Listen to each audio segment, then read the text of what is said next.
eu queria saber, antes da gente começar na história de cada um de vocês, como é que vocês se cruzaram? Por que vocês estão hoje aqui, os dois, sentados aqui na mesa? Boa. Eu conto ou você conta? Pode começar.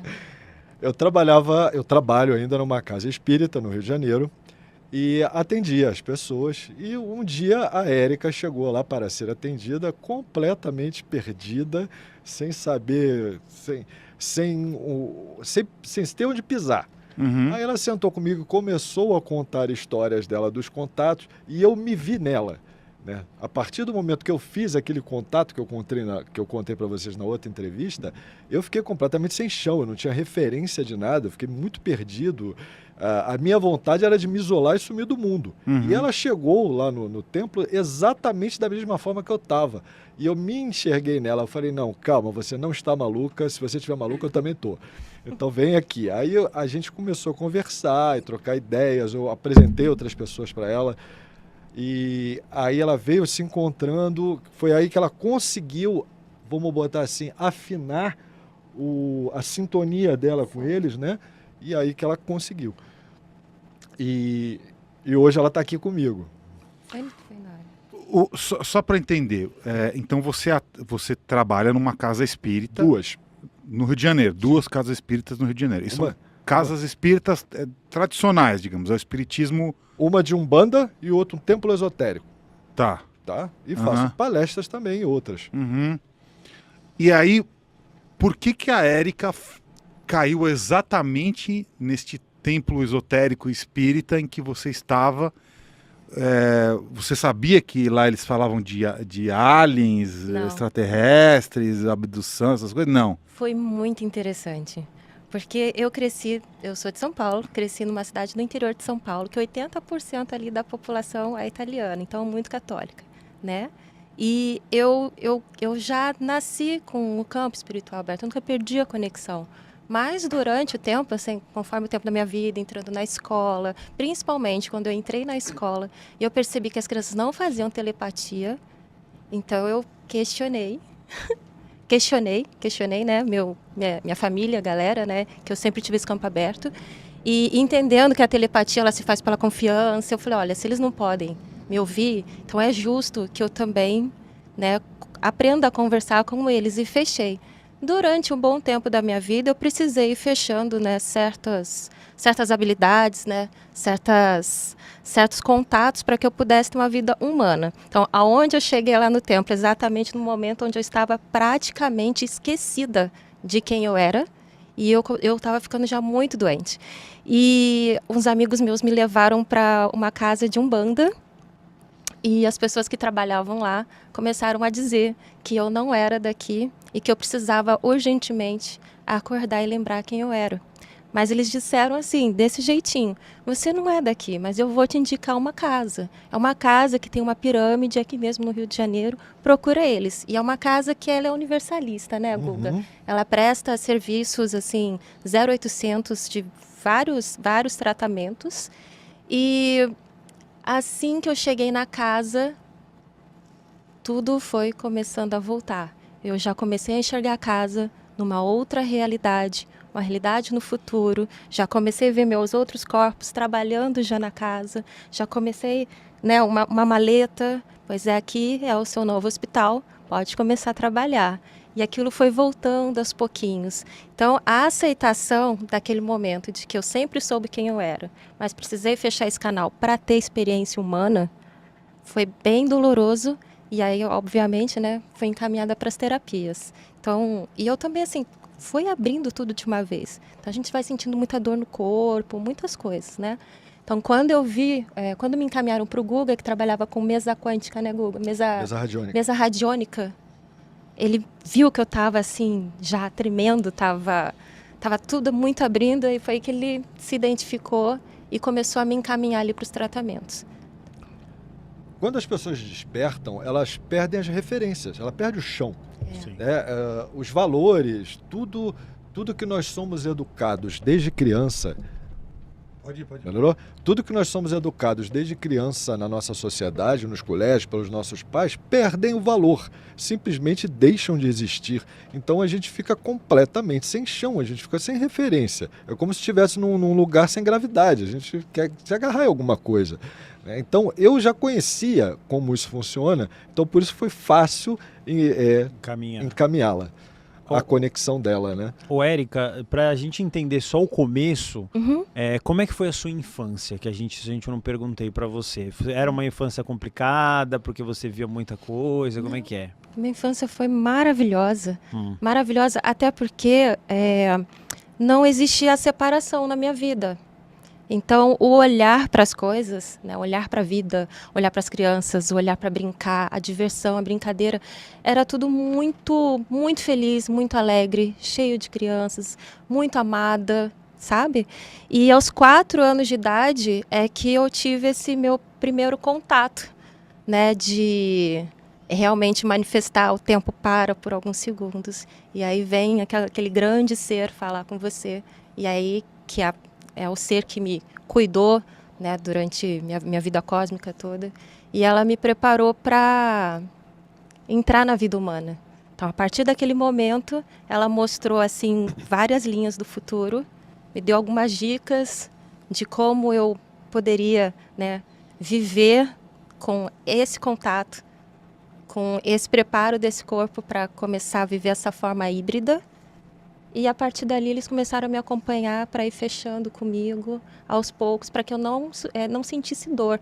Então, a fase da criança, principalmente assim, a primeira infância, né, os primeiros anos até os 7 anos de idade, a criança ela é ainda muito lúdica. Ela tem o coração totalmente aberto. Então, isso faz com que ela não olhe para o outro diferente dela. E aí o contato com os mundos sutis, ele é muito mais fácil. Quando esse ser mostrou essas linhas que você falou, eram linhas futuras que você poderia ter e você poderia escolher elas? Não, eu vim para trabalhar. Eu vim para ajudar. Então, mostrou a linha ali para mim, mostraram-se, né, as linhas, que as linhas complicadas que o planeta iria passar. Então, o nosso planeta. E ali que eu realmente deveria ser preparada para ajudar as pessoas a passar essa fase. Não só como humana, mas também nos trabalhos astrais. Desde os 4 anos de idade. Mas com esse contato assim, não astral, não precisava dormir. O contato era real. E que ser que era esse? Como que ele era? Se você fosse descrever ele. Bom, pode falar? Claro, tudo. Pode falar? Nada. Eu adoro isso, né? Porque acho que tá na hora, né? Chegou o momento das grandes revelações. Não, aqui é um dos poucos lugares que a gente pode falar. Eu me senti à vontade de poder abrir isso para vocês, né? As pessoas conhecem ela como Mãe Maria, a mãe divina, né? Ela que sempre cuidou. Então é aquela manifestação assim muito grande, muito acolhedora, né? Para quem assim não sabe como é que é um encanto, assim, realmente o tempo para, né? Para por 1 segundo, 2 segundos, é muito rápido. Mas nesses 3 segundos que o teu corpo aguenta ali, o corpo biológico humano aguenta estar na presença, né, desse ser, na linha deles é muito rápido. Então, mostra toda uma linha de tempo do planeta Terra, assim, para 100 anos, 200 anos, 300 anos, em 2 segundos. Ela falou o que tinha que falar e começou a me preparar para começar a fechar certos pontos, né? Minha pineal veio totalmente aberta. Então, foi fechando aos pouquinhos, porque como o contato era muito, muito sutil, então o meu corpo talvez não aguentasse por tanto tempo. Então, eu tive que fechar essas habilidades para poder falar com eles. Mas nunca deixei de falar com eles. Eu demorei um tempo, assim, quando era criancinha, quando eu comecei a esquecer quem era ela, sim, eu só falava, assim, que era a santa que veio falar comigo, que ela parecia, assim, um grande anjo. A partir desse momento que ela se reconectou, nós começamos a observar alguns canais do YouTube e ver as barbaridades que eles estavam falando, né? E as informações que não procediam. Foi aí que eu falei com ela, vamos abrir um canal para desmistificar tudo isso que está acontecendo, mostrando para as pessoas que tudo isso que vem acontecendo é uma coisa natural, né? E nós abrimos um canal chamado Ponte Cristal, né? Que depois nós trocamos o nome para Comando Lorian. Então ficou Ponte Cristal no Instagram e Comando Lorian no YouTube, mas é a mesma coisa. Então, o que a gente busca passar para vocês é a mensagem que eles transmitem para a gente. E qual é a mensagem que eles transmitem para a gente e pedem para a gente transmitir para vocês? Você acabou de falar no início do programa, do negócio dos 2 livros.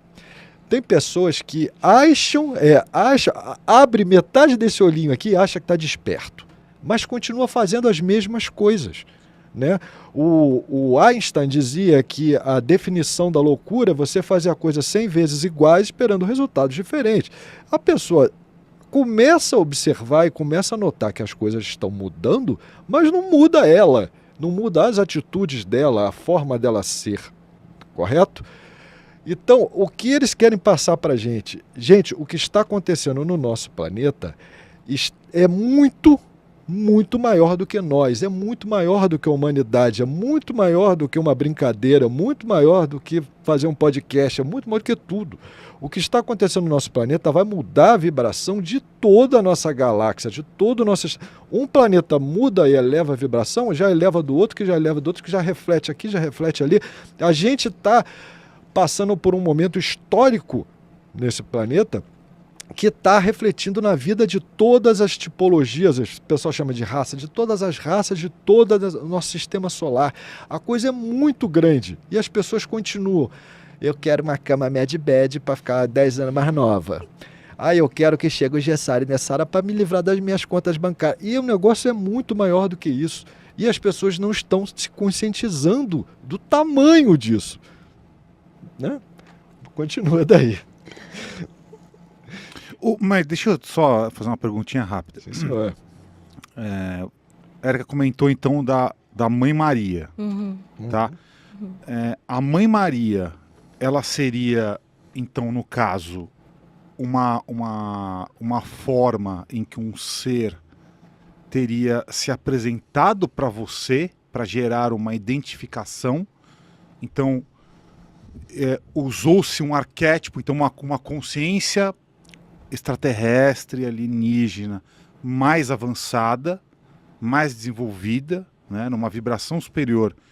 Ela entendeu que você iria conseguir reconhecer esta imagem da Mãe Maria e esse ser se apresentou desta forma, ou seria a energia da Mãe Maria em si que te contactou?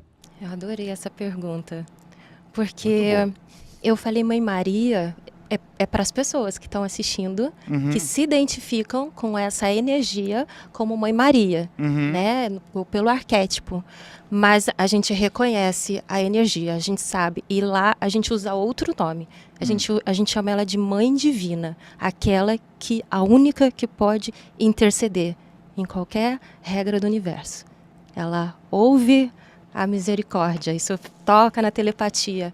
Então, quando a gente tem a telepatia aberta, a gente não precisa de nomes, a gente não precisa de formas, né? A gente vê o ser como ele realmente é.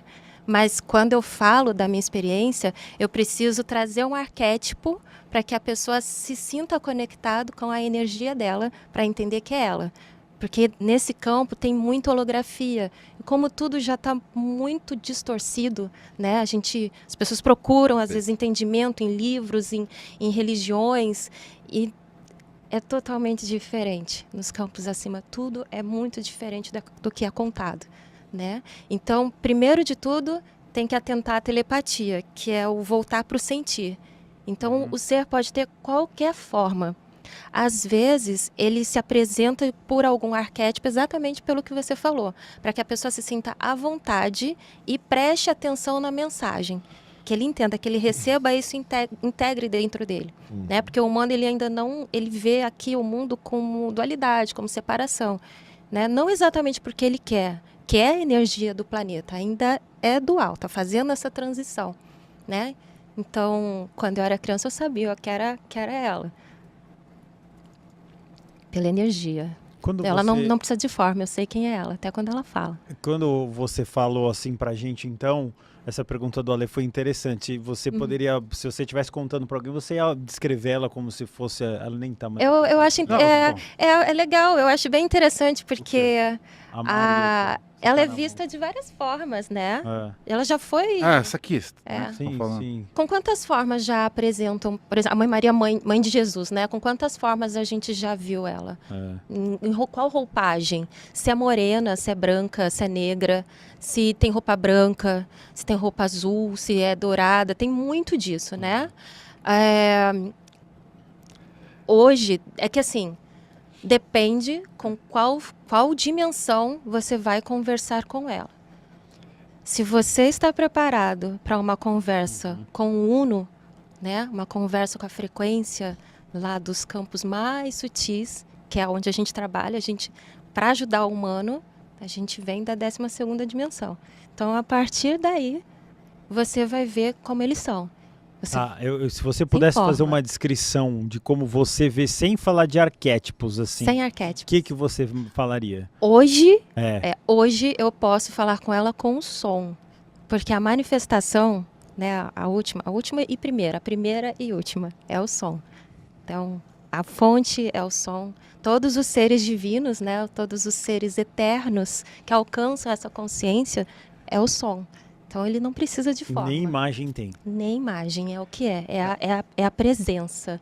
É interessante, sabe? Porque esse ser, ele passa a ter forma quando ele entra em missões, quando ele entra em tarefas. Quando a fonte designa tarefas, seja qual dimensão que aquele ser precisa e quer experienciar, e que a fonte também quer que ele experiencie, aí ele passa a ter formas.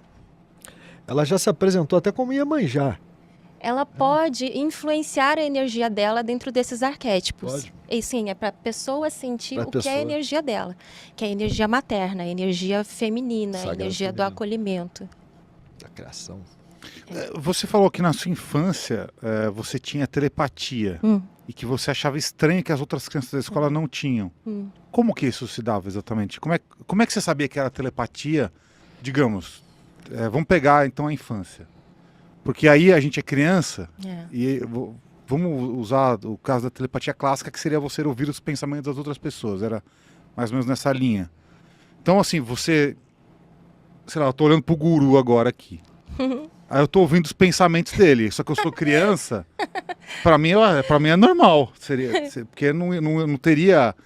Novidade. não teria o filtro da própria experiência, né, da vida adulta para nos dizer que a gente não tem esse acesso. Então, porque, por exemplo, vamos supor que eu começo a ouvir sua voz na minha cabeça agora, eu vou falar, caramba, tá tendo acesso É telepático. uma coisa inédita. É uma coisa inédita, né? Você pegava as coisas das criancinhas? Então, aí é que tá. Depende da consciência da pessoa que está na telepatia.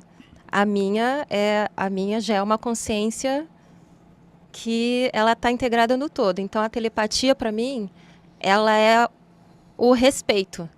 Eu respeito o livre-arbítrio. Então, eu nunca vou invadir a sua mente. Eu vou sentir. Eu vou sentir o que você sente. E aí, é o seu ser... que a telepatia é muito rápida. Antes de você perguntar, a resposta já veio. Tá. Então, você sente a minha presença. Se você sentir uma presença acolhedora, uma presença que pode te ajudar em alguma coisa, e dentro de você tem alguma angústia, provavelmente, né, a sua energia vai falar comigo antes de eu querer ouvir o que você tem a dizer. Então, na escola, por que eu estava ouvindo as crianças? Provavelmente, aquelas crianças já estavam vivendo em angústia. Então, eu não invado a mente delas. A telepatia aqui, no mundo dual, infelizmente, por conta da influência densa, que ela é manipuladora, né, que ela tem desejos, sentimentos de poder. Então, ela quer usar a telepatia para isso. Mas a telepatia divina, ela não é para isso. É para dizer que você faz parte, sempre vai fazer parte do todo. E se você precisar da minha ajuda, eu vou sentir antes mesmo que você me peça. Então, eu não vou te constranger. Entendeu? Então, Entendi. eu não ouvi elas assim, falando, não, parou. Eu tô ouvindo todo mundo. Eu quero saber o que é aquele... Isso nunca, nunca. Para esses seres, invasão, é uma invasão. E a gente não, tem que respeitar o livre-arbítrio. Entendi. Mas eu pedi para bloquear, porque a capacidade era muito grande. E o sofrimento, né, poderia ser muito grande também, em volta. Então eu iria ouvir mesmo não querendo. Tá, E mas aí você pede pra quem? eu peço para os meus mestres, eu peço Fala, para minha família parou. cósmica. Assim mesmo. Parou, não Isso. quero ouvir mais ninguém. Assim mesmo, assim. E é muito interessante, sabe? Porque crianças algumas crianças estão com esse campo aberto. E às vezes elas podem ser identificadas com alguma esquizofrenia. Estou falando com um amigo imaginário. Mas não. O campo dela ainda é aberto para esses mentores que estão aqui ajudando ela nesse caminho. Não só, né? Tem autismo, TDAH, tudo isso, a espiritualidade já vem aberta. Essas crianças novas que estão chegando aí já estão com as chaves todas viradas. É. É impressionante.